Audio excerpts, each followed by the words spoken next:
Nós estamos estudando uma série que é Fortalecendo a Nossa Fé, tá bom?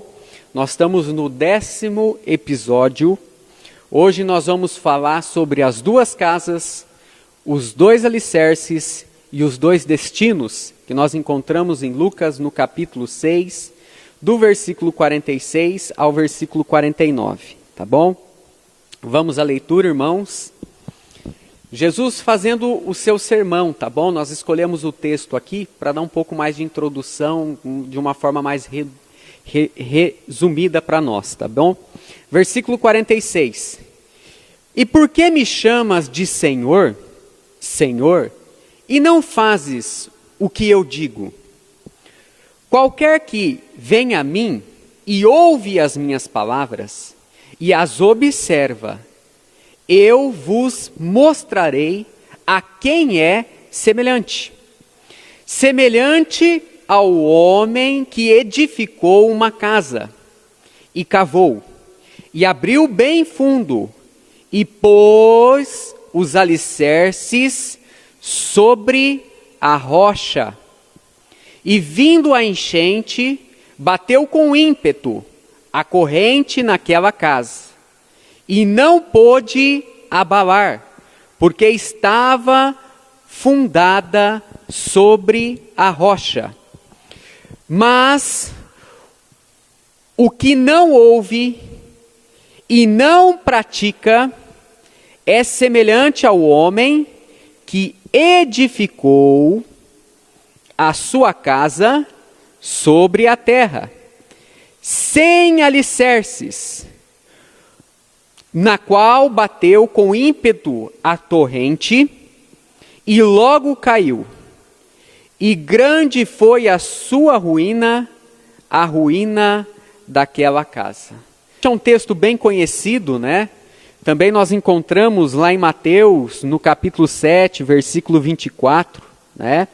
Onde diz que caiu a chuva, veio a enxurrada, as torrentes de água, veio o vento forte sobre aquelas duas casas. Semana passada, nós falamos aqui, né, o irmão Brendo trouxe a mensagem, a palavra de Deus, que a Bíblia, ela é um manual de regra e de prática de fé do crente. O que a Bíblia fala, está falado. Pelo menos deveria ser assim na nossa vida, sobre os assuntos que nós encontramos, que Deus nos mostra através da sua palavra, qual que é a sua vontade.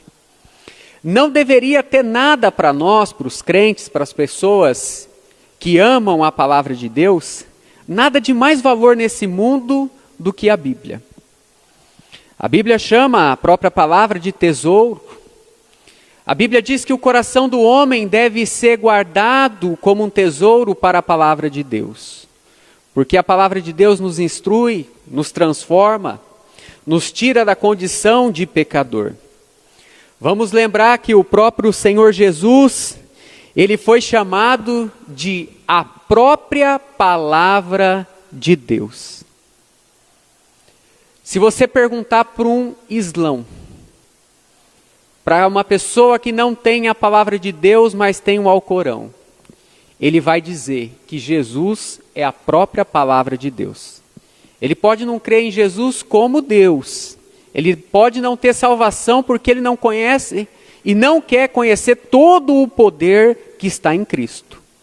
Mas a Bíblia diz que o Verbo se fez carne e habitou entre nós. Ou seja, que o poder de Deus foi manifesto de uma forma nunca visto antes, tanto nos céus como na terra, quando Jesus saiu da sua glória, sendo a própria palavra de Deus, e veio cumprir para a nossa salvação. Sendo assim, nós temos um estudo hoje, vamos fazer uma introdução. A palavra de Jesus, Jesus é a nossa rocha, nós vamos ver alguns versículos sobre isto. É um texto muito conhecido, a escola bíblica dominical, as crianças nossas conhecem sobre esse texto. Então, em Lucas, no capítulo 6, e versículo 46, Jesus começa assim: por que me chama de mestre? Né? Ou por que me chamas, né? versículo 46, de Senhor. Por que eu sou o Senhor? Jesus, quando ele começa esse sermão da montanha, se você for no versículo 20 aí, do versículo 20 até onde nós lemos no versículo 49, Jesus ele mostra a diferença do homem que tem Deus como o seu alvo. Qual que é o alvo da sua vida? Qual que é o propósito da sua vida? Versículo 20, fazendo uma introdução do nosso estudo de hoje. E levantou ele os olhos, no mesmo capítulo, para os seus discípulos, dizendo: Bem-aventurado vós, os pobres, porque vosso é o reino dos céus. Depois no versículo 24, olha só a comparação. Ai de vós, ricos, porque já tendes a vossa consolação. Versículo 21 e 22, vamos fazer a leitura aqui para a introdução do nosso texto, sobre as duas casas, sobre os dois alicerces, aonde estão os alicerces dessas casas, e os dois destinos que terão estas casas construídas. Versículo 21, Bem-aventurado vós, que agora tendes fome, porque serão fartos. Bem-aventurado vós que agora chorais, porque haveis de rir. Versículo 22.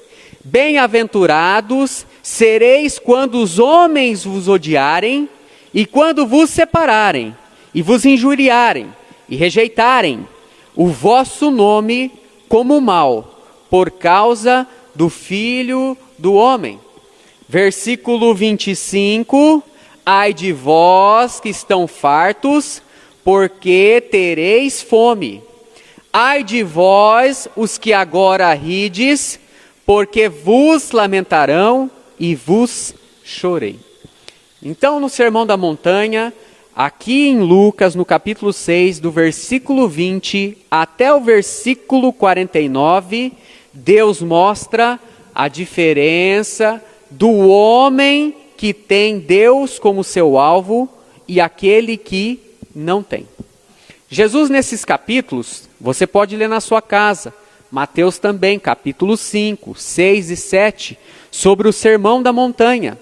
Jesus ensina coisas muito profundas espiritualmente, em que as pessoas não tinham nem noção daquilo que Deus pode esperar de uma vida, até você encontrar a própria palavra de Deus, que é o Cristo, o nosso Senhor, que cumpriu a lei por nós. Quando você olha os ensinamentos aqui do capítulo, o que nós encontramos? Nós falamos na outra semana, 15 dias atrás, sobre a oração que nos convém. A oração que agrada a Deus. Oração não é simplesmente você pedir para Deus sobre a sua vontade, não. Jesus ensina isso para nós no capítulo 8. Você pode abrir a sua Bíblia na sua casa, capítulo 7 de Lucas. Você vai conhecer a oração do Pai Nosso, que está lá em Mateus também. A Bíblia diz, como é uma oração, Jesus nos ensina como é uma oração que convém para Deus. Olha, primeiro mandamento, a santidade, vai ter único Deus. Depois você ora pedindo o reino dos céus. Depois você ora para livrar do mal. Você ora pedindo o pão de cada dia. Você ora pedindo perdão pelos teus pecados, perdoando aqueles que os ofendem, porque diante de Deus todos nós somos pecadores. O que mais que Jesus nos ensina com profundidade? Olha, Jesus nos ensina lá em Mateus, no capítulo, por exemplo, 6, versículo 18 e 19, versículo 33, buscai primeiro o reino de Deus e a sua justiça, e todas as coisas vos serão acrescentadas. Então Jesus nos ensina a confiar somente em Deus. Olha só o capítulo 6 de Lucas, versículo 32 e versículo 35. O que Jesus ensina para o seu povo? Olha, vocês tendes de amar o que vos odeiam. Olha só a profundidade espiritual dos conhecimentos que Jesus nos traz através da palavra. Versículo 32. Se amardes aos que vos amam, que recompensa tereis? também os pecadores amam aos que amam. Não é verdade? Versículo 35, ele vai concluir: amei, pois aos vossos inimigos, e fazei bem, emprestai, e sem nada espereis, e grande será o vosso galardão. Ninguém aqui que às vezes vai fazer um favor para o irmão, ou emprestar um dinheiro, espera não receber o dinheiro. Mas olha só o que Jesus tem ensinado e estava ensinando para este povo. Vamos lembrar que naquele tempo, nós vamos falar sobre isso, a aparência religiosa valia muito mais do que a própria palavra de Deus. Por exemplo, as tradições dos anciões, dos escribas. Então Jesus começa a ensinar o seu povo, vem no seu ministério para ensinar que somente a palavra de Deus, somente Ele é o acesso de uma pessoa poder ir para os céus. Então ele diz que se a pessoa não estiver firme com a palavra de Deus, porque o nosso tema é fortalecendo em fé, e ora, a palavra de Deus, ela traz a fé no coração daquele que crê. Se você não estiver firmado na palavra de Deus, você não pode conhecer o que Deus tem para te dar através de Cristo Jesus. Versículo 43 a 45, finalizando essa introdução, Jesus vai fazer mais uma comparação.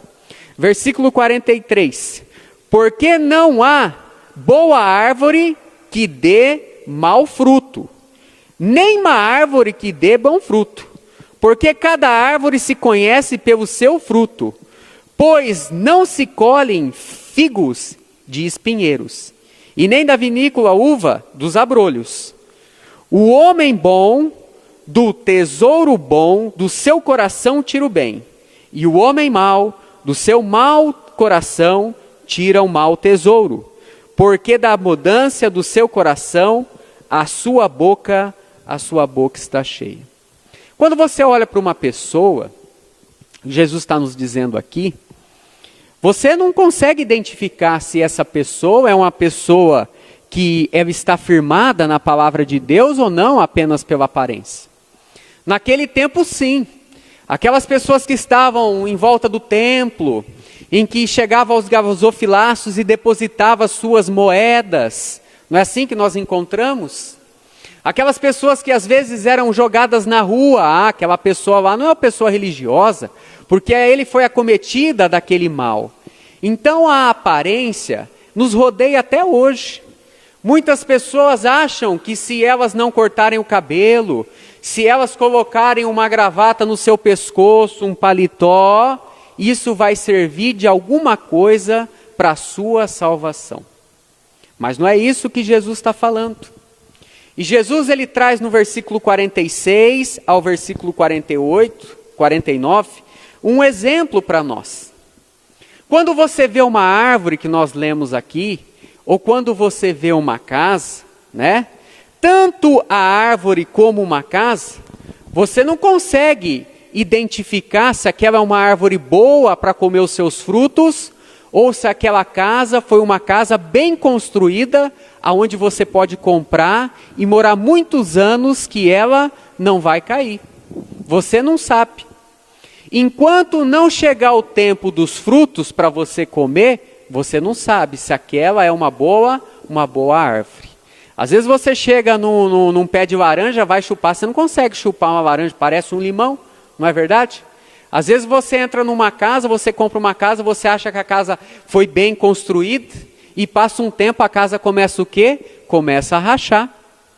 Então a vida espiritual é a introdução, que pena que nós não temos o slide funcionando aqui. Jesus mostra para nós que até vir o tempo da oposição, da adversidade ou da justiça de Deus, tudo parece estar indo muito bem nas nossas vidas. Então no versículo 46, 47, ele diz assim: qualquer que vir a mim e ouvir as minhas palavras e as observa. Em Mateus no capítulo 7 traz a palavra as pratica. Olha só, continuação do versículo. Eu mostrarei a quem é semelhante. é semelhante ao homem que edificou uma casa. Então olha só o detalhe que a Bíblia nos traz. O que é uma casa no tempo bíblico? Não é verdade? Por que Jesus vai usar a figura de uma casa para fazer uma comparação com a vida de uma pessoa? O foco nosso hoje não é comparar com uma árvore, né? Mas toda árvore que não dá bom fruto, ela é lançada fora. Já está posto o machado à raiz das árvores. Não é assim que nós conhecemos? Mas a mensagem é semelhante. Agora, quando você olha para falar de uma casa, Jesus usa uma figura de linguagem. Porque a casa é um instrumento muito importante para a nossa vida. Não é verdade? Você consegue viver sem uma casa? O que uma casa nos transmite nos dias de hoje e naquele tempo bíblico? Não é verdade? Tinha uma ilustração aqui. Basicamente a casa ela era um quadrado, né? As pessoas ficavam dentro da casa, do lado de fora tinha o quintal, podia ter um animal. Em cima do seu telhado fazia de uma forma às vezes de uma escada para poder secar um grão em cima do telhado. No tempo de calor as pessoas podiam subir lá em cima, fazer trabalhos domésticos na parte da noite. As casas, quando você olha, né, naquele tempo lá não tinha paredes. Não é como hoje, né? Como os cômodos. Então havia uma comunhão muito grande das pessoas que moravam lá dentro.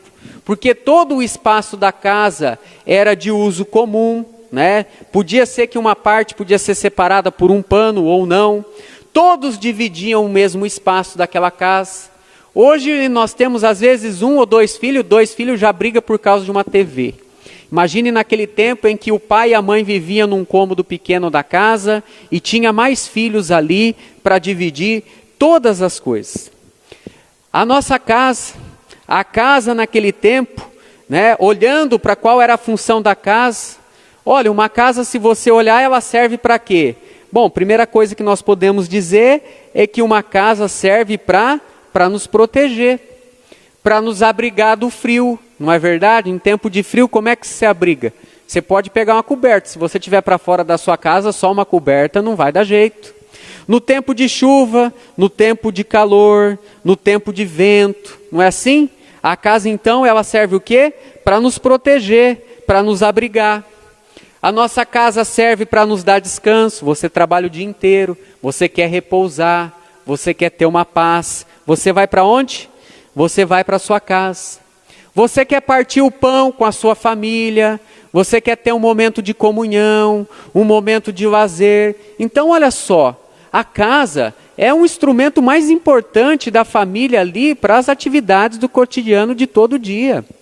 Então a casa em que você vai escolher naquele tempo ou para viver nos tempos de hoje, a casa servia para suprir uma necessidade. E a casa era uma coisa muito importante. Naquele tempo, se você pudesse, você faria uma casa onde? Dentro dos muros da cidade. Para quê? Para te proteger de quem? Para te proteger do ladrão, para te proteger dos inimigos, não é verdade? Lembra no tempo de Gideão, em Juízes no capítulo 6? A Bíblia diz que subia os medianitas e roubava tudo que eles tinham. Roubava a produção de grãos, roubava o gado, roubava a lenha, roubava tudo que você imaginar. Eles tinham que se esconder entre cavernas. Então, se você estivesse vivendo num tempo bíblico, onde você queria construir a sua casa? Dentro dos muros da cidade, para que você pudesse ter proteção. E mais ainda, se você pudesse, próximo do palácio de quem? Do rei. Porque lá tinha os soldados e era muito mais protegido ainda. Jesus ele lança essa parábola para o nosso entendimento, porque tudo que você tem na sua casa poderia ser perdido, não é verdade? Ninguém aqui quer trabalhar e chegar no final do dia ser roubado. Ninguém quer trabalhar e chegar no final do mês querendo comprar alguma coisa ou ter suas necessidades supridas, perder aquilo que trabalhou. Então a casa era um lugar onde a família era protegida, aonde estava muitas vezes na congregação ali e as pessoas viviam dentro das suas casas. Tiravam o seu sustento e levava lá para dentro. Quando Jesus conta essa parábola, Jesus mostra uma coisa importante para nós, né? Entrando nessa questão do assunto aqui. Não somente no tempo bíblico, mas nos tempos de hoje. É que Jesus vai mostrar que dois homens, eles vão fazer o quê? Eles vão construir a sua casa. Não é verdade? Isso mostra para nós, meus irmãos, que Deus ele dá o privilégio de todos nós construirmos a nossa casa. E a nossa casa, dentro da palavra de Deus que Jesus está mostrando, é a nossa vida. É no sentido figurado a vida que nós temos, tanto física como espiritual. E uma coisa muito importante de se observar, é que Deus mostra, através de Jesus, que Deus fez o homem com liberdade de escolha. Você pode escolher como você vai fazer a sua casa. Se você quer escolher fazer ela dentro da cidade dos muros, lembra de Jericó? Como é que vai atacar uma casa inimiga? Tem que passar pelo muro. Ou você pode fazer uma casa sem todos os cuidados, aonde que essa casa pode sofrer algumas consequências. Lembra da história dos 3 porquinhos? Não é verdade? Aqui está os 3 porquinhos, porque se tivesse criança aqui, a gente incluía as crianças na mensagem. Não é verdade? Mas falando de criança, a Bíblia mostra para nós que desde pequeno nós já fazemos as nossas escolhas para construir a nossa vida. Desde a criança e o adolescente, eles já estão formando o seu caráter. E isso faz parte da sua vida. Existe a sua natureza e desde cedo você começa a trabalhar na criança, porque ensina a criança o caminho que se deve andar, que quando ela crescer, ela não se desviará. É por isso que nós temos escola bíblica. Porque desde pequeno a vida de uma pessoa ela começa a ser construída. Tudo bem que mais influenciada pelos seus pais e pelo ambiente que ela está, do que propriamente por ela. E isso vai fazer uma diferença muito grande lá na frente. Quanto mais cedo uma criança conhece Cristo, mais firme os seus alicerces estará sobre a rocha. Isso é uma coisa possível. Então você trabalha também com o convívio na vida de uma criança. Desde a parte física até a parte espiritual. Depois a criança cresce, vira um pré-adolescente, vira um jovem, a pessoa já pode sair para ir trabalhar, por exemplo. A pessoa pode ter responsabilidade, pode ter compromisso ou não ter. Pode ir sair para aprender uma profissão ou não. Isso já faz parte da construção dela, de vida. Ela já vai escolher uma profissão ali, ela vai escolher às vezes um talento que ela tem para poder exercer. Ela pode ir para a escola e escolher estudar ou não. E depois ela vai colher o quê? As consequências de escolha da sua vida. É assim, todos nós construímos. Então olha só o que Jesus está falando. Tem 2 homens. E cada pessoa pode escolher como construir a sua vida. Deus ele dá essa liberdade para o homem. Deus ele permite que o homem construa a sua vida de acordo com o que ele quer. Ah, Caim, você quer matar o seu irmão? Pois bem, você é livre. Mas como Jesus está nos ensinando, depois para o final dos versículos, toda construção é um privilégio. Mas toda construção está colocada também a responsabilidade. E você é o arquiteto, você é o mestre de obra da sua vida. O que você tem feito com a sua vida? Consegue agora enxergar por que Jesus faz essa comparação desde o versículo 20 com o crente, com o descrente? Ou seja, com aquele que crê em suas palavras, conforme o versículo 46, e aqueles que não crê? Quem que é o alvo da sua vida? Então as pessoas começam a construir a sua vida e ambos vão construir a sua vida. Só que uma vida construída, ela está fundamentada em alguma coisa. É isso que Jesus está falando para nós. E quando você olha, depois que uma casa está pronta, ou depois que chega o tempo de uma árvore dar o seu fruto, você consegue perceber o que foi feito naqueles alicerces. Aonde que estão postos aqueles alicerces? Mas até esse tempo, você não consegue. Lembra da parábola do joio e do trigo? A Bíblia diz que os homens dormiram espiritualmente, o inimigo veio e plantou o quê? E plantou o joio. E aí o que Jesus disse? Não, ainda não é chegado o tempo. Vocês não conseguem diferenciar o que é o joio e o trigo agora que está crescendo. Mas no final da colheita, aí será separado. Um vai para o celeiro e o outro vai para onde? Vai para o forno. Então você não consegue ver.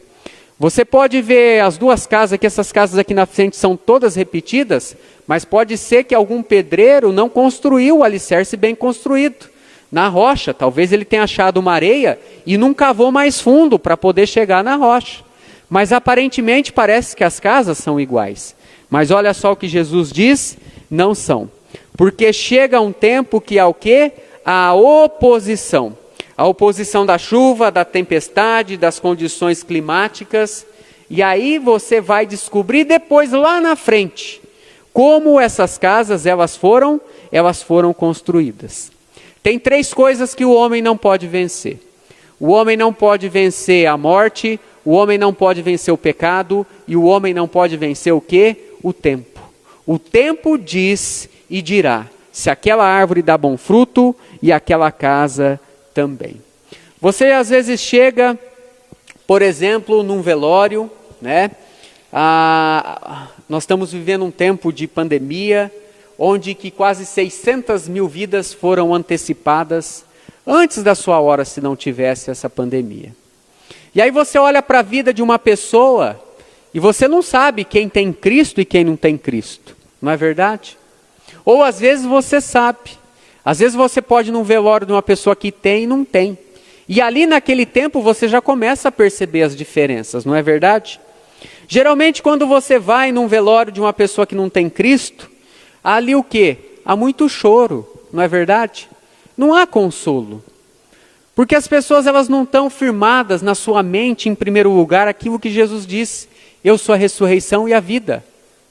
Mesmo que você morra, você viverá, tendo Cristo Jesus. Eu tenho encontrado muitas pessoas que perderam seus entes queridos, né? E às vezes eu chego para a pessoa e você não sabe nem o que você diz para uma pessoa num caso desse. E às vezes a pessoa diz: não, Deus sabe o que faz. Você vê um consolo naquele coração, porque ele sabe que aquela pessoa tinha Cristo e que um dia ela vai se encontrar com Cristo nos céus. Mas até então as pessoas, elas constroem o seu alicerce, mas constroem de uma forma distinta. Versículo 48, vamos à leitura. É semelhante ao homem que edificou uma casa e cavou, e abriu bem fundo, e pôs os alicerces sobre a rocha. O que aconteceu com este homem? Este homem está construindo a sua vida espiritual, a sua vida física. E aí o que ele fez? Ele cavou fundo, ele abriu bem largo as passadas, para que toda a sua casa possa ser construída sobre a rocha. Nós tínhamos uma figura aqui de uma casa que foi construída sobre o alicerce. No tempo bíblico, você pode ver todo o alicerce juntamente com as pedras que estavam ali. A casa você não vê, porque a casa caiu. Passou o tempo, não é verdade? Mas os alicerces ainda estavam ali para você ver. Agora o outro homem, o que ele fez sendo construtor da sua vida? Continuação aqui do versículo 49. Mas o que ouve e não pratica é semelhante ao homem que edificou uma casa sobre a terra sem alicerce, o qual bateu com ímpeto as torrentes e logo caiu. Olha só. Vai passar um tempo, o que vai acontecer? Vai vir a adversidade. Uma casa vai ficar de pé e a outra vai tombar. O homem que cavou bem fundo, ele é chamado na Bíblia de prudente. E o homem que não cavou, não fez os alicerces sobre a rocha, é chamado de insensato. Vai chegar um dia que as pessoas vão estar na frente da ira do Cordeiro, como por exemplo, as 10 virgens, 5 prudentes e 5 nécias. Por quê? Porque as pessoas não ouviram a palavra de Cristo. E aí, se você perguntar para um construtor assim, é muito difícil fazer um alicerce? Numa construção de uma casa, quanto tempo demora mais para fazer um alicerce? Né? Para fazer uma fundação? Como que é? Né? Se você perguntar isso para um construtor, ele vai dizer assim, olha, se você for fazer uma casa de 100 metros quadrados, demora 6 meses para fazer uma casa sem alicerce. E se você for fazer uma casa de 100 metros, você vai demorar 6 meses e 5 dias. Praticamente não tem diferença para construir a casa. As pessoas, elas vão vivendo a sua vida, de uma forma ou de outra, elas vão construir a sua vida. Não é verdade?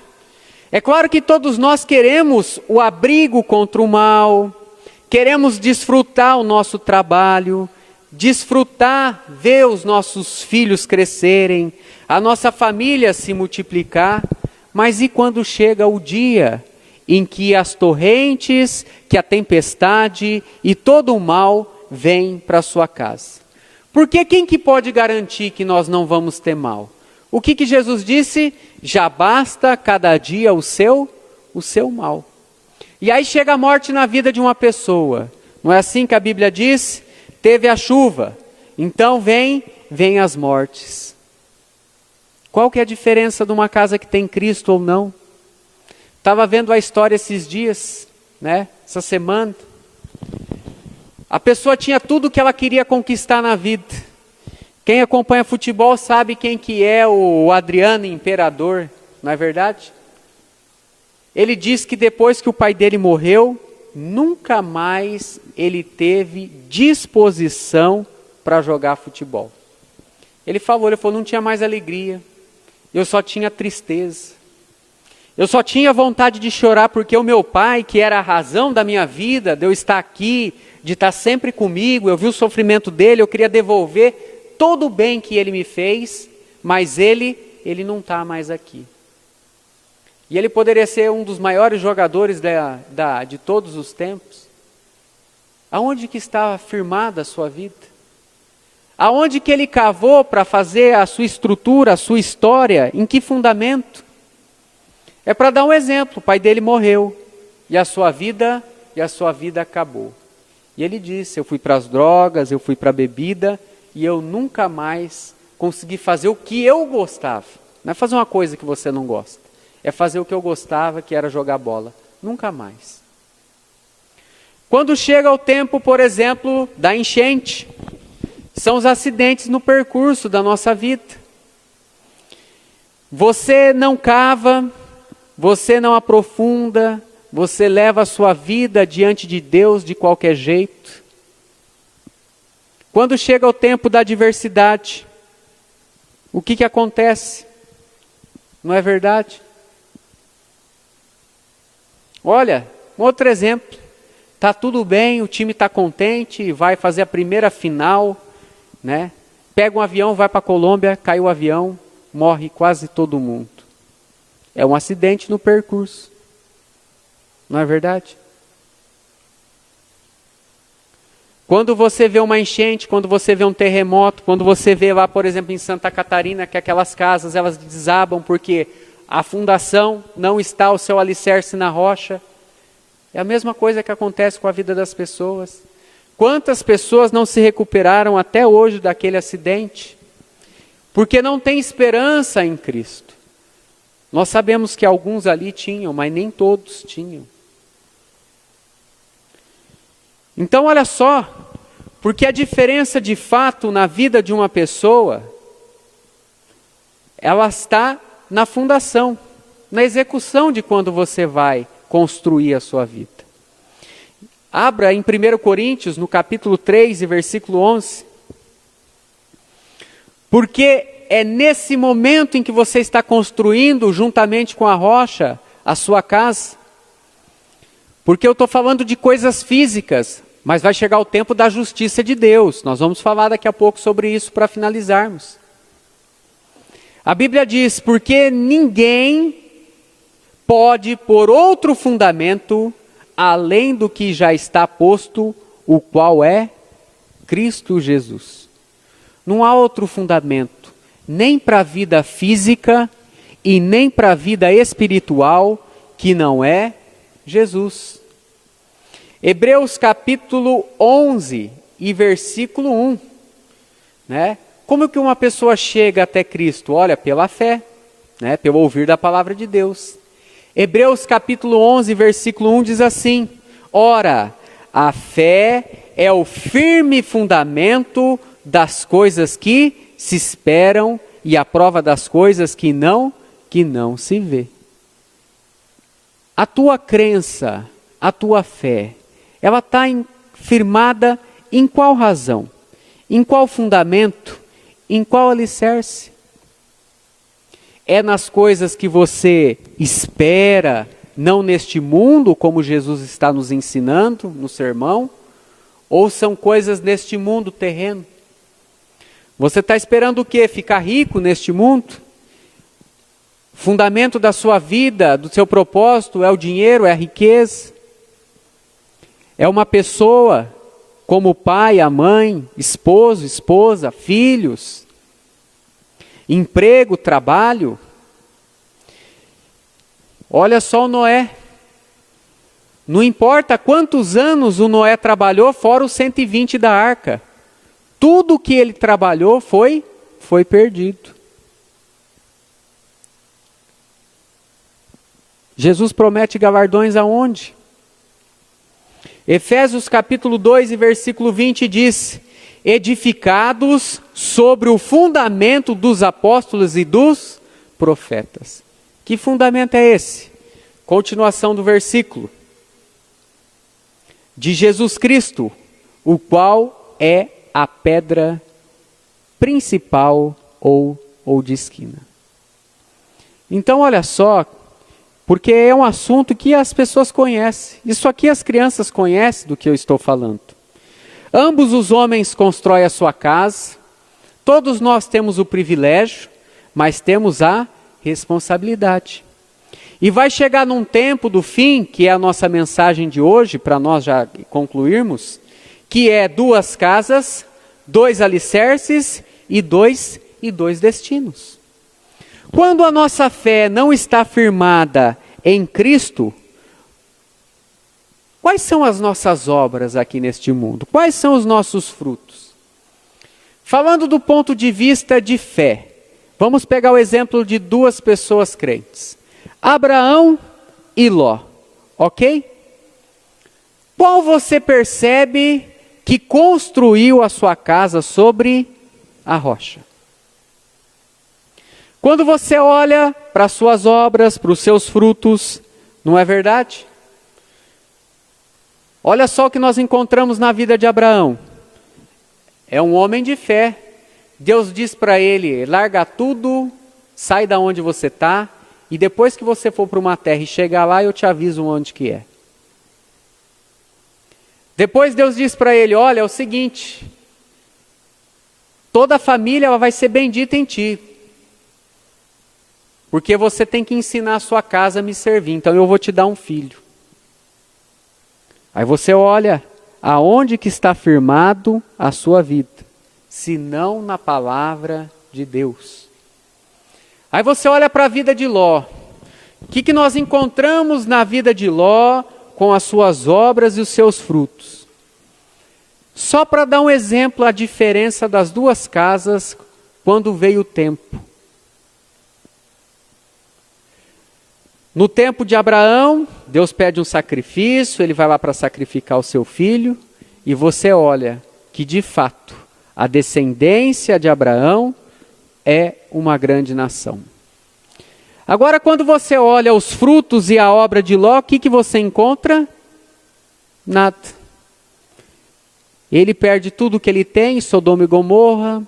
O que mais se destaca é ele levantando os seus olhos para ver a campina do Jordão, aonde ele perde toda a sua descendência, porque a sua descendência vai ser amaldiçoada diante de Deus. Então o que você encontra ali por fim de obra é as suas duas filhas, com aqueles costumes de Sodoma e Gomorra, embriagando o pai, né? Se deitando com o pai e a sua descendência. Você quer encontrar um cristão, um crente que tem a sua casa firmada na rocha, é só olhar para a descendência. E agora que nós construímos, com as nossas escolhas. Então as pessoas com as suas vidas constroem a sua casa, mas elas têm sempre dois destinos. É como aquela questão que Jesus falou. Olha, você pode escolher em qual porta você quer passar. Na porta estreita ou na porta larga. Não pelas nossas obras, ninguém é salvo. Nós até temos um hino que diz, como faz areia na fundação, assim fazem as nossas obras na salvação. Não é verdade? Não. Tudo que você produz pode ser boas obras porque está firmado em Cristo. Porque Ele é bom. Quando você olha, preste atenção nas suas palavras, porque o que mais importa é a nossa vida espiritual de fé com Cristo.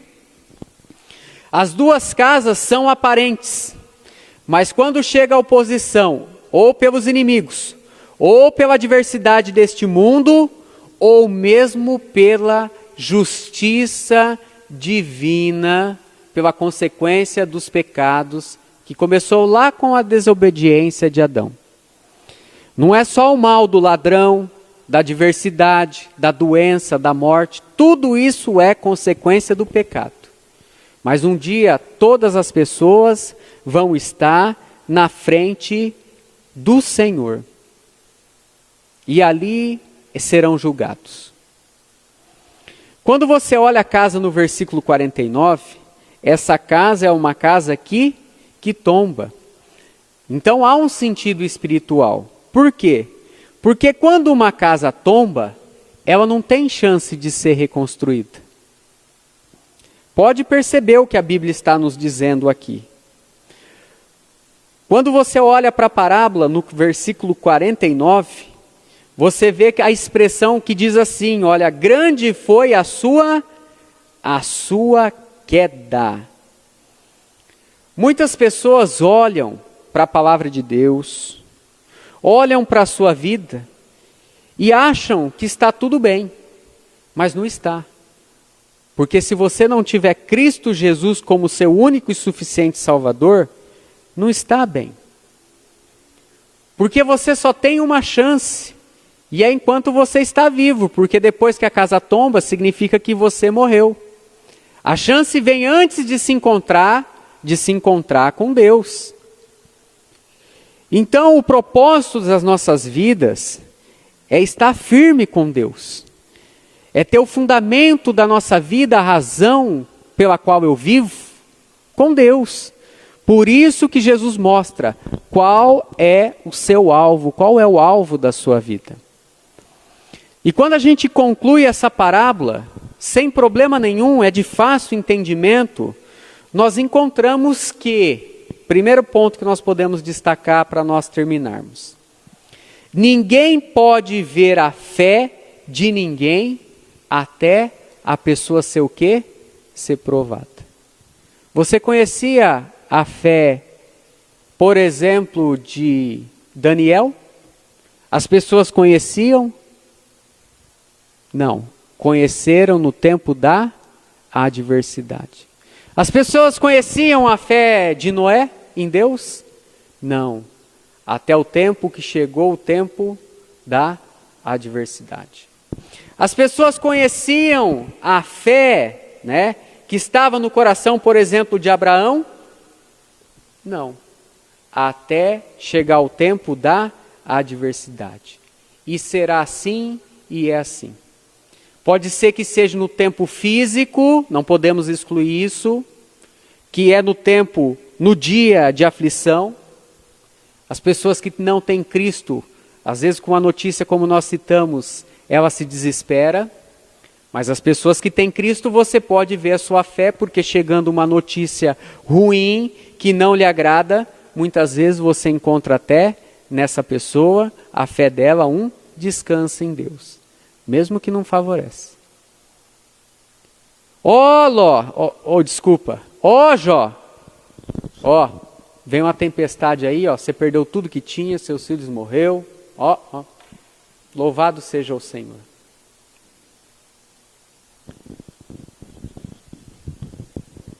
Ou não. Agora, para você construir uma casa, você precisa de um alvará, sabia disso? Você precisa de um alvará, você precisa do engenheiro, ele precisa assinar. Colocar tudinho que você vai fazer nessa casa, como é que vai ser o alicerce, para essa casa não acontecer o quê? Cair. Sabia disso? Agora, da forma espiritual que Jesus está nos ensinando, todos nós precisamos também de um alvará. Para você entrar no reino dos céus, você precisa ter um alvará, sabia disso? A Bíblia diz que o seu nome precisa ser escrito no livro da vida. E quem escreveu o seu nome lá foi Cristo. Quem pode dar o alvará para você entrar no reino dos céus, que ele sim é poderoso, é o nosso Senhor Jesus. Então ambas as casas, elas vão estar na presença de Deus também. Não é assim que a Bíblia ensina? Olha, vai ter dois no campo, um será levado, outro será deixado. Assim será a vinda do Filho do Homem, para aquele que não despreza a palavra de Deus. Agora, o que Jesus nos alerta também, para nós terminarmos, é a questão da aparência. Você olha a árvore, parece que a árvore está bonita com aquelas folhas, mas às vezes não dá fruto nenhum. Você olha para as duas casas, parece as duas casas semelhantes, iguais, mas você não sabe o que tem dentro daquela fundação. Assim é a religiosidade aparente dos homens. Lembra no tempo de Jesus? As pessoas que pareciam ser espirituais só eram religiosas. Eram sepulcros caiados, sepulcros todos trabalhados. Você não falava que aquela viúva com 2 moedinhas iria para o céu, mas você falava que um fariseu, que um escriba, com toda aquela pose, com as leis no seu braço, com aquelas vestimentas, com a lei na testa, aquelas pessoas iriam para o céu. Não vão para o céu, porque eles não ouvem as palavras de Jesus. Porque me dizem Senhor e Senhor, e não as praticam as minhas palavras. Então a expressão no versículo 49, para a gente terminar, é o seguinte: mas o que ouve e não pratica é semelhante ao homem que edificou uma casa sobre a terra sem alicerces, na qual bateu com ímpeto a corrente e logo caiu. E foi grande a ruína daquela casa. Agora olha só a expressão, grande foi a sua queda. Por que foi grande?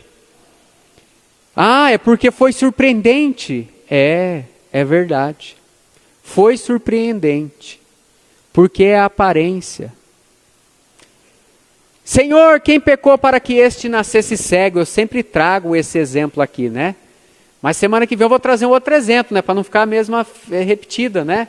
Lá no tempo de Pilatos, lá caiu uma torre lá na Galileia, né? Então falaram assim, aquelas pessoas morreram lá porque eles eram amaldiçoados. O que Jesus disse? Não digo que esses eram amaldiçoados, eram mais pecador do que todos os outros. Não. Então construir a casa, meus irmãos, no sentido que a Bíblia diz, não é construir a casa e ser salvo pelas obras. Não, porque aí vai mostrar o quão grande ruína está a vida de uma pessoa aqui neste mundo. Mas sim em Cristo Jesus. Porque aquele que ouve a palavra de Jesus, ele crê. A Bíblia diz: crê no Senhor Jesus Cristo e será salvo tu e a tua casa. Pronto. Você já tem o alvará para entrar no reino dos céus. O apóstolo Paulo diz que tudo que nós fazemos é considerado como esterco para a nossa salvação. A única coisa que você precisa fazer é cavar, abrir o teu coração na profundidade, no mais íntimo, confessando os seus pecados e os abandonando, para que você possa ter vida eterna. O Evangelho é simples. O Evangelho não deixa dúvida. O pecador não pode ser salvo pela sua própria obra. Falamos na outra semana, Tiago capítulo 5 e versículo 16. A oração feita pelo justo tem muito em seus efeitos. Nossa, como eu sou poderoso, eu sou justo. Não. O poder não está em você, meu filho. O poder está em Deus. Você só é justo por causa de Cristo. A sua oração só tem efeito porque Deus escuta. Porque Ele determinou assim.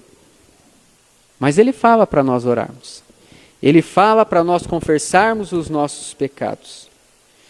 E se você ainda não entregou a sua vida para Jesus, e você quer ter uma casa muito bonita nos céus, você quer ter um alvará aprovado por Deus, você só precisa confessar os seus pecados e entregar a sua vida para Jesus. Amém?